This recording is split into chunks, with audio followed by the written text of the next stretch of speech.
Thank you, my brother and my sister, for being there again to hear what God has for you. I remain your sister, Princess Ebedetoluche. Today we are continuing with our topic, the amazing power of grace. This is the part 2 of it. Last time we discussed about grace versus law. But we say it's a very sensitive topic, and that we're going to take it step by step or with some caution. So that last time we discussed that grace and truth came through Jesus, while the written law came through Moses. The amazing power of grace does not in any way encourage faith in Christians. Yes, we are saved by grace and not by works of the law.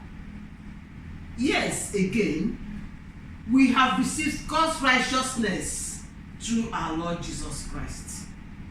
Nevertheless, are we to continue in sin that grace may abound? God forbid.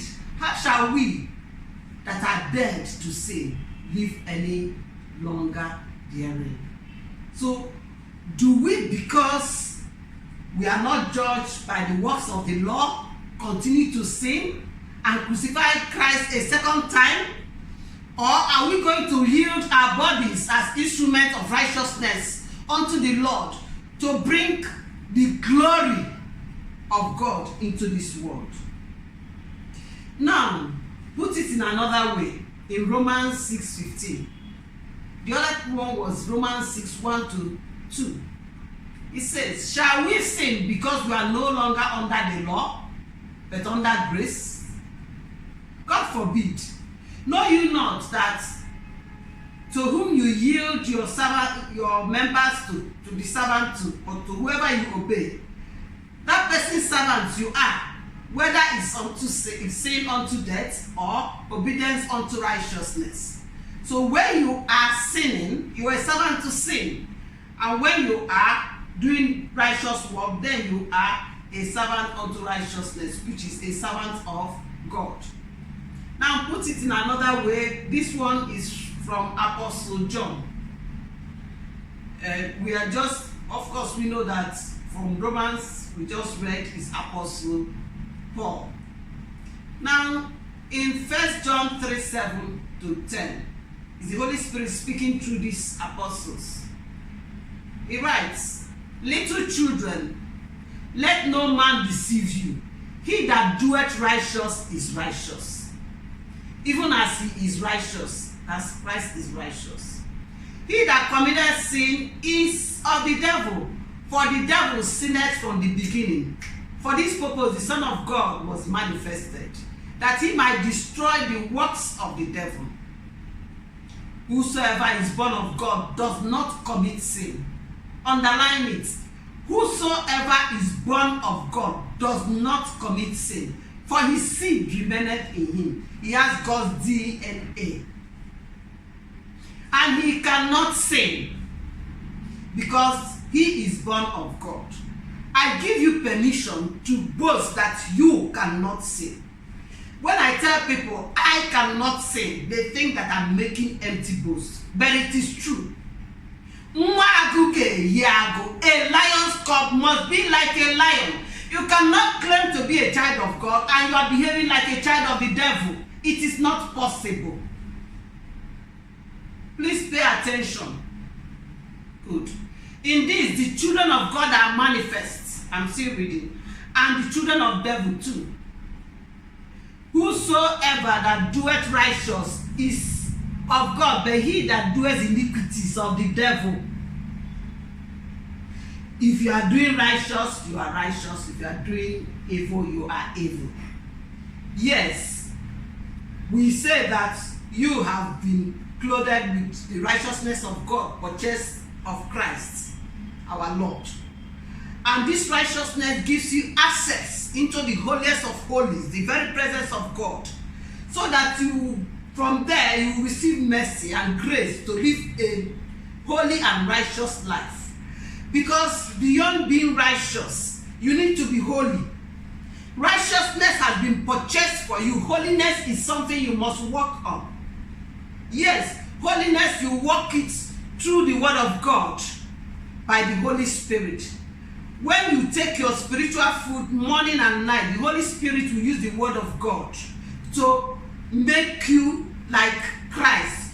He will take the word of God to remold you into the image of Christ, so that it moves you from one glory to another until you attain perfection. And I say to you again that perfection in Christ is attainable. Don't you ever allow anyone or the devil to deceive you that it is impossible for you to be perfect. You may not have attained perfection yet, but you are still on your way towards perfection. If God could boast of Job in the Old Testament, Job did not have the Spirit of God resident in him. Job did not have the Spirit of God living in him. And God said that Job is a man that fears the Lord and eschews evil. Is a man, a righteous man. If God should say this of a man who did not have God in him, Christ in him, the hope of glory, is it you that will not attain righteousness? Let me ask. What are we talking about? The grace is available. Just know it. You see, now we have been redeemed by the blood of Jesus. We know that. But as children of Christ, children of God who has been redeemed, God expects us to live or to obey a higher law. Now, if there is no law, there will be lawlessness. We are not under the written law of Moses because that law was carnal, it was fleshly. The law of Moses was actually written by God's own finger and engraved in a stone, in the material form, in flesh, and given to the people to guide them, to lead them to Christ. When this law was given, Christ has not come to die for you and for me. So this law has become a schoolmaster that will guide us to Christ. Now that we are in Christ, we don't need schoolmaster again. I don't know if you understand it. If you go to Galatians 3:25, 23 to 25, you will understand that now that we are in Christ, we do not need any more schoolmaster. Schoolmaster is someone that guides you to what is right. You know how our teachers, they use even cane. Schoolmaster that time, if you attended primary school, then they would be pursuing us with their cane. Yes, yeah. So you be smart, so you do right. So now that we have, it's just what the written law is doing. That now that we are now in Christ Jesus, we are no longer under the schoolmaster. Now, there's something I want us to read, or it will help us to understand what we mean by a higher law. Let's take two examples of the teachings of Master Jesus.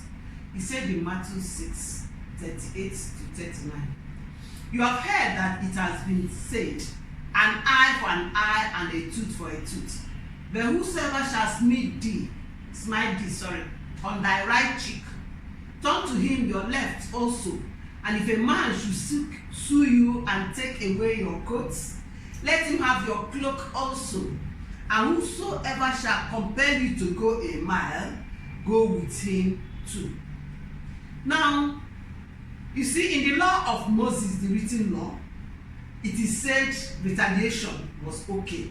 If someone takes one of these eye,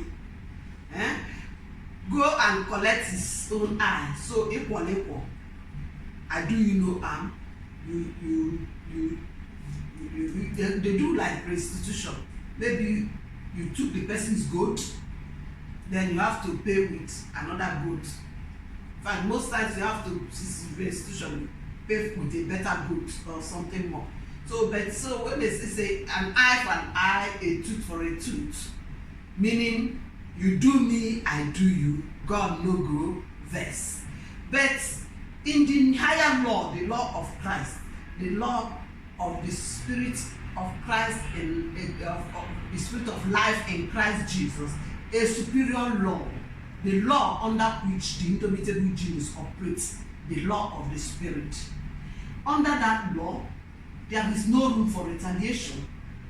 We have to be like God himself. That's why we call ourselves that we are men who are like God, who live in spirit, in holiness, and in dominion. Men who do the impossible and the improbable by the power of the Holy Spirit. Now another one says, you have heard that it was said that thou should love thy neighbor and hate your enemies. This is in the written law. But I say to you, love your enemies. Bless them that curse you. This Jesus is telling us this, that in his own established law, that you should love your enemies and bless those that curse you. Do good to them that hate you, and pray for those which despitefully use you and persecute you, that you might be children of your Father which is in heaven. For he maketh his sun to rise on the evil and on the good, and sendeth rain on the just and the unjust equally. So Master Jesus is saying that you must be perfect, even as your heavenly Father is perfect. So you don't have to go and behave like people of old, people obeying the law of Moses. Their own is that, look, my neighbor hates me, therefore I will hate him. My neighbor is my enemy, he's fighting me, I will fight back. I don't understand when Christians will be saying their enemies die, die, die, bind, bind, bind. See, we are not wrestling against flesh and blood, against principalities and powers and spiritual wickedness in high places. Those are the people with the spirits we are wrestling with, not the individual people that they possess to inflict pain on us. That's why Jesus is saying to you, love your enemies, because he knows that the real enemy is the devil, not is the devil and not those people. Now I want to say it's clear and simple. If you ever think that I, Princess Ebele Tonuche, the princess of the Most High God, is preaching against the written law of God given through Moses, then you have got it all wrong. I am not preaching against it. I'm only saying that it's the schoolmaster that is a guardian. We are left in charge with all that will guide us or lead us to Christ. Now that we have been led to Christ, we don't need any more of its guidance. We don't need any more schoolmaster or a guardian. But let me tell you the law I am preaching. I am preaching a higher law, the law of Christ, the law of the Spirit of life in Christ Jesus. This law, no human being can keep it based on his own personal efforts. It's not possible. When you are operating the law of Moses, maybe peradventure you have disciplined yourself, you can attain such law. But in this one, without the Spirit of God's help, you can never please God. It is the law of faith. It is impossible for you to please God under this law. Let's also illustrate our point by reading 2 Corinthians 3, 6 to 8. God has made us able ministers of the New Testament, not of the letter, but of the Spirit. For the letter kills, but the Spirit gives life. Now note, the letter here represents the written law of Moses. You go down, you will understand what I mean. It is.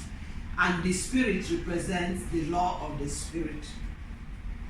But if the ministration of death, that's the law of Moses, is what is called the ministration of death, written and engraved in stone, was glorious. For it's okay. We know that it's recorded that when it was given to Moses, as Moses was coming, he was full of God's glory.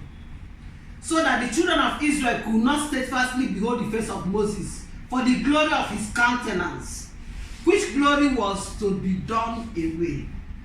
The glory from the written law to be done away with. I'll say, how shall not the ministration of the Spirit be rather glorious? In other words, we are even operating, this law we are operating in is more glorious than the written law. For if the ministration of condemnation be glorious, the ministry of condemnation here is the ministry of the written law of Moses, the written law of God given to Moses. He said, for if the ministration of condemnation be glorious, how much more the ministration of righteousness exceed in glory. So the ministration of the Spirit is the ministration of righteousness, because Jesus has purchased that righteousness and you put it on by faith. I said this ministration is by faith. The just shall live by faith. We are going to summarize what we have been talking in this short point. 1. The written law is fleshly, carnal, meaning it's a material form, engraved on stone, the tablet on stone. But the law of Christ is spiritual, being carved in men's hearts. God said in Jeremiah 31:33 and Hebrews 10:16 that I will write my laws in their hearts and shall teach, so that they shall teach no man his neighbor, saying, know the Lord, for all of them shall do what? Know me. That's what the Lord said. That he has written his laws in our hearts. The written law condemns, which you saw when you read it, and accuses God's people. But the law of Christ, which is the law of Spirit, convicts. The Holy Spirit convicts you. Once you see condemnation in yourself, no, it's not the Spirit of God, it's the devil. Devil is using the fleshly status of the written law. He's taking advantage of it to condemn you incessantly, to put you down, and to make sure that you are not enjoying the fellowship that you're supposed to have with your God, with your Father. And that's why it keeps you busy with condemnation. You do this, you condemn. Do that, you condemn. You quote for you scriptures. Devil quotes scriptures. So he uses that written law to tie you down and make it impossible for you to worship God the way he loves to be worshipped, to serve God the way he loves to be served, in spirit and in truth. We are those of us are those who no longer count the flesh. We count the spirit. We do not care about this flesh because we are operating in the supernatural. We are operating in the spirit, not in the flesh. Because flesh kills. Flesh is carnal. Flesh is leads to death. If we follow the lust of the flesh, we will die. But if we are led by the Spirit, we will live. So the law of the Spirit, that's the law of Christ, it convicts. It tells you that this is not okay. He explains to you why it's not okay. And you repent. You ask for forgiveness and you rebound and you continue your Christian work. It cleanses, it sanctifies. It uses the word of God to sanctify you because, of course, it's the word of God. And it makes you holy. That's what we mean to say. And it liberates. It's called the law of liberty. The law, the freedom we have in Christ. We will treat all this, but step by step, so you understand the will of God for your life as a child of God. Jesus in John 5:45 says, do not think I will accuse you before the Father. Your accuser is Moses, on whom you trust. You know what I'm trying to say here. When I say that the written law accuses God's people, Jesus made it clear that he has not come to condemn you, but your only accuser is the written law. He calls it Moses. Romans 8:1. This is something we all know to 3. There is therefore now no condemnation for those who are in Christ Jesus. Those who walk not after the flesh, but after the Spirit. For through Christ Jesus, the law of Spirit of life has set us free from the law of sin and death. See how the written law is described. The law of sin and death.